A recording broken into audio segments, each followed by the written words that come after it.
সাভারে মাত্র দুদিনে সাপের কামড়ে উপজেলা স্বাস্থ্য কমপ্লেক্সে ভর্তি হয়েছে শিশুসহ ৩ জন। এর মধ্যে ২ জন এখনও আশঙ্কা মুক্ত নয় বলে জানান চিকিৎসকরা। উপজেলা স্বাস্থ্য কর্মকর্তা সাইমুল হুদা জানান, এসব সাপ রাসেলস ভাইপার কিনা তা জানা যায়নি, তবে সাপগুলো বিষাক্ত।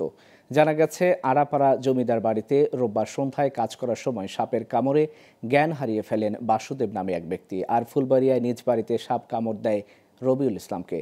তাদের আশঙ্কাজনক অবস্থায় উদ্ধার করে সাভার উপজেলা স্বাস্থ্য কমপ্লেক্সে ভর্তি করা হয়েছে। এই ঘটনার পর বিভিন্ন এলাকায় রাসেলস ভাইপার আতঙ্ক বিরাজ করছে। সন্ধ্যার দিকে আরেকটি রোগী আসে।